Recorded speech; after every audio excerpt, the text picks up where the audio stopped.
নমস্কার, আপনারা দেখছেন চেতনা টিভি। আপনাদের সঙ্গে রয়েছে আমি স্মৃতি। রাইস অনলাইন ক্লাস আপনাদের জন্য। আমাদের সঙ্গে রয়েছেন রাইস এডুকেশনের তরফে টিচার রয়েছেন আমাদের সঙ্গে।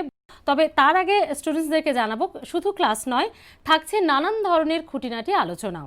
অর্থাৎ কম্পিটিটিভ এক্সামের ক্ষেত্রে কোন ধরনের প্রিপারেশন আপনারা নেবেন, কি কি করলে ভালো হয়, কোন কোন পয়েন্টে ফোকাস করা উচিত, সব কিছুই। তবে শুরুতেই আমরা ক্লাসে চলে যাব।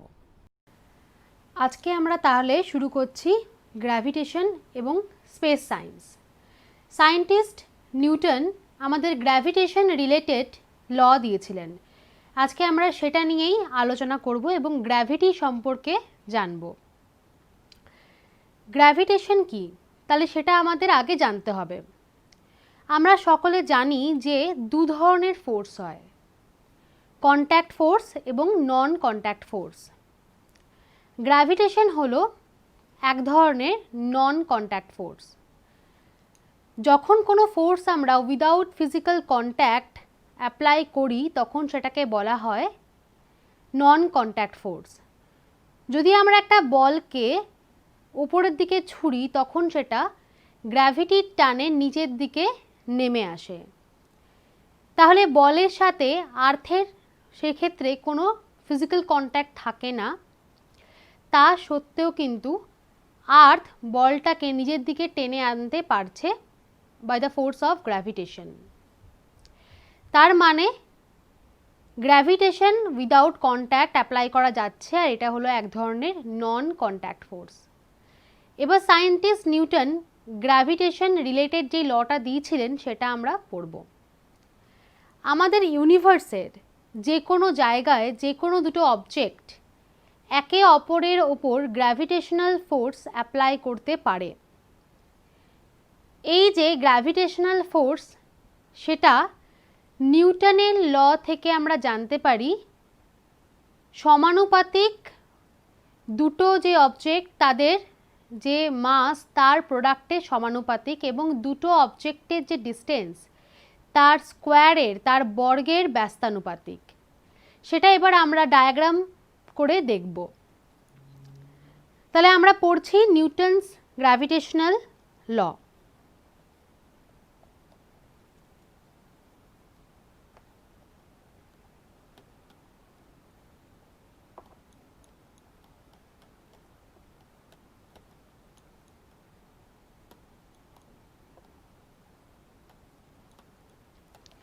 আমি প্রথমে দুটো অবজেক্ট এখানে ড্র করছি।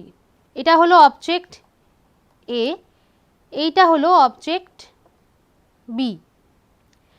এই দুটো অবজেক্টের মধ্যে, বা বলতে পারি এই দুটো অবজেক্টের যে সেন্টার তার মধ্যে ডিস্টেন্স আমরা ধরে নিলাম আর। নিউটনস যে গ্র্যাভিটেশনাল ল এর কথা আমাদের বলেছিলেন, যা দিয়ে দুটো অবজেক্ট একে অপরকে অ্যাট্রাক্ট করবে, একে অপরের ওপর বল প্রয়োগ করবে, সেই ফোর্সটাকে আমরা এফ জি দিয়ে ডিনোট করছি, গ্র্যাভিটেশনাল ফোর্স। তাই জন্য আমি এখানে এফ সাফিক্স জি লিখলাম। According to the Newton's gravitational law, F G is directly proportional to the product of the mass of two object. ধরে নিচ্ছি এই যে এ অবজেক্টটা এর মাস হলো m1 আর বি অবজেক্টের মাস হলো m2। তাহলে এফ জি দুটো যে অবজেক্ট তাদের ভরের গুণফলের সমানুপাতিক। এবং নিউটনের গ্র্যাভিটেশনাল ল থেকে আমরা আরও জানতে পারি যে এই দুটো অবজেক্ট যে ডিস্টেন্স দিয়ে সেপারেটেড আছে, এক্ষেত্রে সেটা আর ডিস্টেন্স, তার বর্গের ব্যস্তানুপাতিক হলো এফ জি। তাহলে আমি এখানে এফ জি ইনভার্সলি প্রপোর্শনাল আর স্কোয়ার লিখেছি। এই দুটোকে আমরা যদি একসাথে লিখি তাহলে লিখতে পারবো F G proportional to m1 m2 by R square.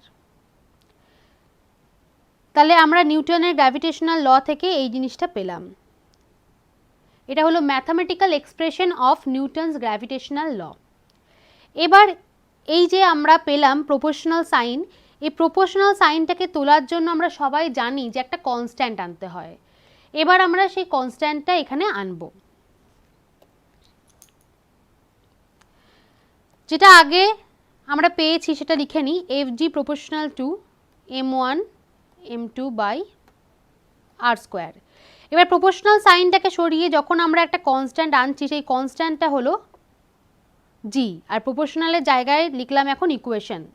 তাহলে F G equals to G, capital G m1 m2 by R square. তাহলে this is the complete expression of Newton's gravitational law. এই যে আমি জিটা লিখলাম, এই জিটাকে বলা হয়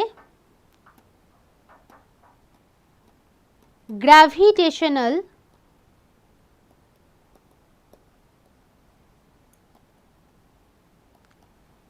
ইউনিভার্সাল কনস্ট্যান্ট। আর এই ল, নিউটনস গ্র্যাভিটেশনাল লটাকেও বলা হয় ইউনিভার্সাল ল। এবার এই যে কনস্ট্যান্টটা লিখলাম আমরা জি, বা এই লটাকে কেন ইউনিভার্সাল বলা হয় সেটা আমি এবার বলবো। অ্যাকচুয়ালি এই যে লটা ইউনিভার্সের যে কোনো দুটো অবজেক্টের জন্য অ্যাপ্লিকেবল।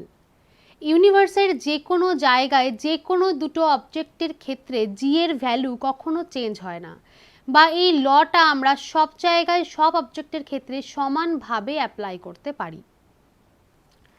তাছাড়া এই যে দুটো অবজেক্ট আমি ড্র করেছিলাম, সেই দুটো অবজেক্টের মাঝখানে কোন মিডিয়াম আছে বা মাঝখানের মিডিয়ামে আর কোন কোন অবজেক্ট আছে তার ওপর জি এর ভ্যালু ডিপেন্ড করে না।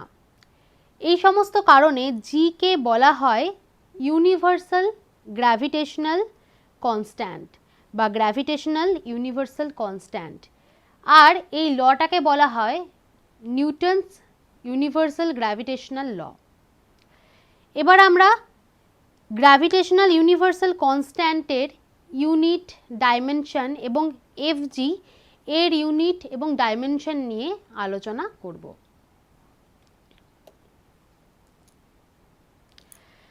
প্রথমে বলি আমি এফ জি। এফ জিটা কি? Universal gravitational force. তাহলে ultimate it is a kind of force. তাহলে এর ডাইমেনশন এবং এর ইউনিট দুটোই ফোর্সের ইউনিট এবং ডাইমেনশনই হবে। তাহলে ফোর্সের ইউনিট কি হয় আমরা সবাই জানি, এটা ফোর্সের ইউনিট এসআই সিস্টেমে হলো নিউটন এবং সিজিএস সিস্টেমে the unit of force is dyne. তাহলে আমরা লিখব এফ জির ক্ষেত্রে ইউনিট এবং এর ডাইমেনশনাল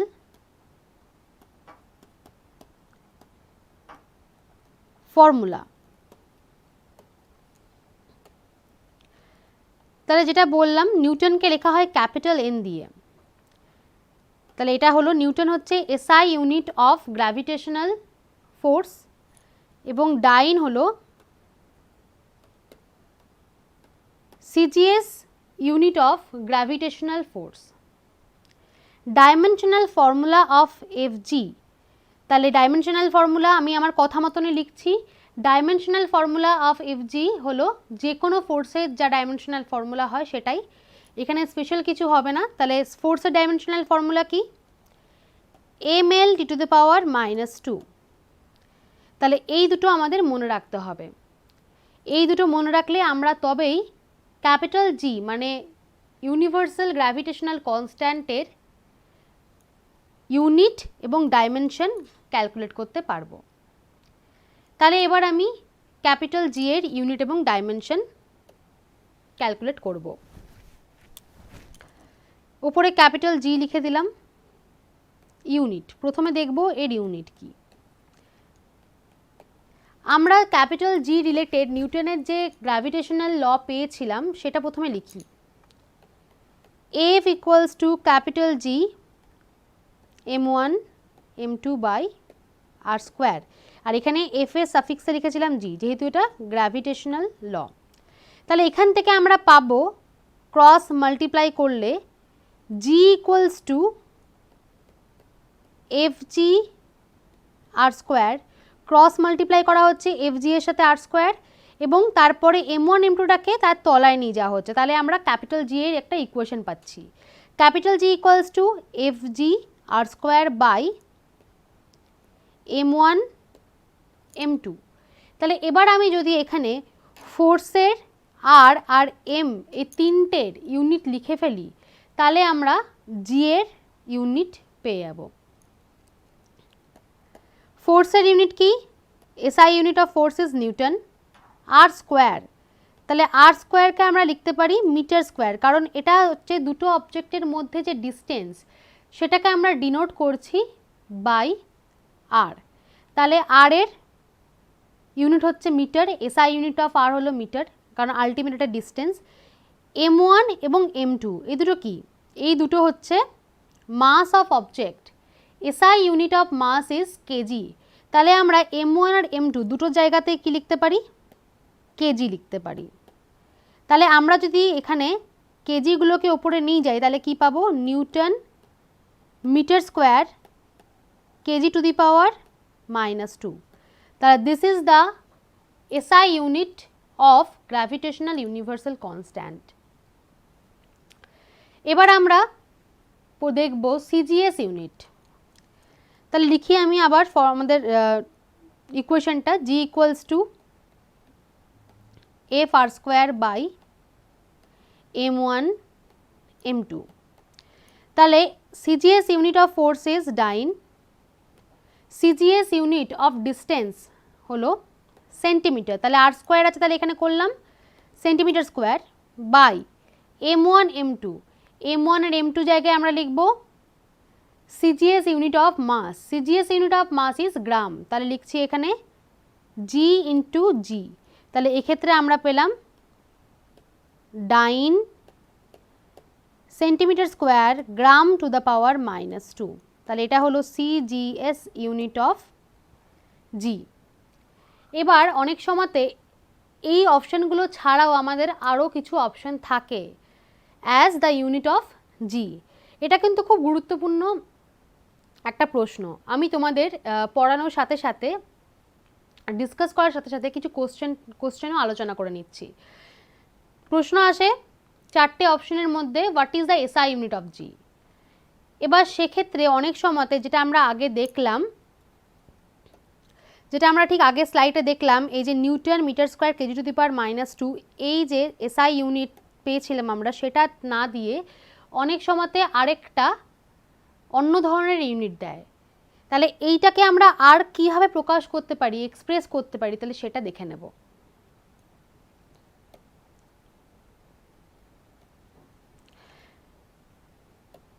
তাহলে আমি লিখছি newton metre square KG to the power -2। Actually force equals to mass into acceleration. সেখান থেকে আমরা নিউটনের জায়গাতে নিউটনকে আরও ভেঙে লিখতে পারি KG metre per second square, আর বাকি যেগুলো ছিল সেগুলোকে অ্যাজ ইট ইজ লিখে দিলাম এখানে। তাহলে সেম ফিজিক্যাল কোয়ান্টিটিকে যখন আমরা গুণ করি তখন তার পাওয়ারগুলো হয়ে যায় যোগ। তাহলে কেজির ওপরে কি আছে? 1, তাহলে 1 - 2, তাহলে করলে পাচ্ছি আমরা KG to the power -1। Metre এখানে আছে এম এর পাওয়ারে কিছু নেই, তার মানে 1 আছে, আর এখানে এম এর পাওয়ারে 2 আছে, তাহলে 1 + 2 করলে পাবো মিটার কিউব, আর এদিকে সেকেন্ড টু দি পাওয়ার -2। তাহলে যেরকম এইটাকে আমরা বলি এসআই ইউনিট অফ জি, সেরকমভাবে এটাকেও আমরা বলতে পারি এসআই ইউনিট অফ ক্যাপিটাল জি। এই দুটো কিন্তু ইউনিট অফ জি, দুটোই হচ্ছে ইউনিট অফ জি। আবার সিমিলারলি সিজিএস ইউনিটটাকেও আমরা ভেঙে লিখতে পারি। সিজিএসে কি পেলাম? Dyne centimetre square gram to the power -2।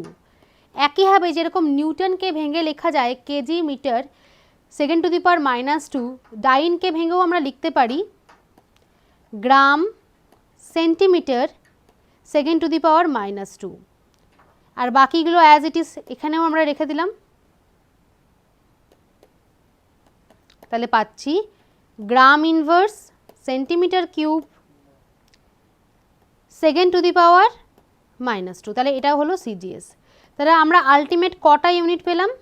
4টে unit পেলাম। এসআই ইউনিট পেলাম দুটো এবং সিজিএস ইউনিট পেলাম দুটো। এরপর আমরা দেখব dimensional formula of G, dimensional formula of capital G. তাহলে আমি আরেকবার আমাদের ইকুয়েশনটা লিখছি, newton metre square KG to the power -2। নিউটনকে আমরা কি লিখলাম একটু আগে, নিউটন বা যদি ফোর্স বলি, ফোর্সের ডাইমেনশনাল ফর্মুলা আমরা কি লিখতে পারি, ml t to the power -2। Metre square, metre হলো লেন্থের ইউনিট, তাহলে এখানে আমরা লেন্থের ডাইমেনশন বসাবো। কেজি টু দি পাওয়ার -2 লিখবো না, এখানে আমরা লিখবো নিচে কেজি স্কোয়ার লিখছি, যখন সেটা উপরে ওঠে তখন সেটা হয়ে যায় কেজি টু দি পাওয়ার -2। তাহলে এখানে আমরা লিখছিলাম কেজি স্কোয়ার। তাহলে কেজি হচ্ছে মাসের ইউনিট, তাহলে এখানে আমরা মাসের ডাইমেনশন বসাবো। ডাইমেনশন অফ মাস হলো ক্যাপিটাল এম, তাহলে এখানে আমরা লিখছি ক্যাপিটাল এম স্কোয়ার। তাহলে দেখলে বুঝতে পারবে এম এর সাথে এখানে এম এর একটা পাওয়ার কেটে গেল, তাহলে আমরা পাচ্ছি এই এমটা উপরে উঠলে M to the power -1 L cube T to the power -2। That is the dimensional formula of capital G. তাহলে আমরা ইউনিট এবং ডাইমেনশন পেয়ে গেলাম আমাদের ইউনিভার্সাল গ্র্যাভিটেশনাল কনস্ট্যান্টের। শুধু আমরা এবার ভ্যালুটা আমাদের জানা বাকি। জি এর ভ্যালু আমাদের দিয়েছিলেন scientist Cavendish. Scientist Cavendish first experimentally আমাদের জি এর ভ্যালু দিয়েছিলেন। আমি দুটো ভ্যালুই লিখছি এখানে। প্রথম লিখবো এসআই ভ্যালুটা 6.67 into 10 to the power -11 KG metre square KG to the power -2, এটা হচ্ছে এসআই। আর সিজিএস সিস্টেমে আমরা যদি লিখি তাহলে হবে 6.67 into 10 to the power -8 gram centimetre square gram to the power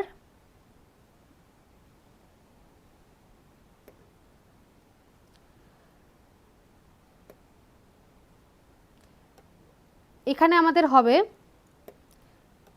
Newton metre square KG to the power -2, আর এর ক্ষেত্রে হবে 10 to the power -8 dyne centimetre square gram to the power -2। তাহলে এই দুটো ভ্যালু আমাদের মনে রাখতে হবে। এটা সিজিএস এবং ওপরেরটা হচ্ছে SI unit of G. Rice online class চলতে থাকবে। একটা ছোট্ট ব্রেক নেওয়ার সময় হয়ে গেছে, একটা ব্রেকের পর আমরা ফিরে আসছি। একটা ছোট্ট বিরতি নিয়ে ফিরছি, সঙ্গে থাকুন আপনারা।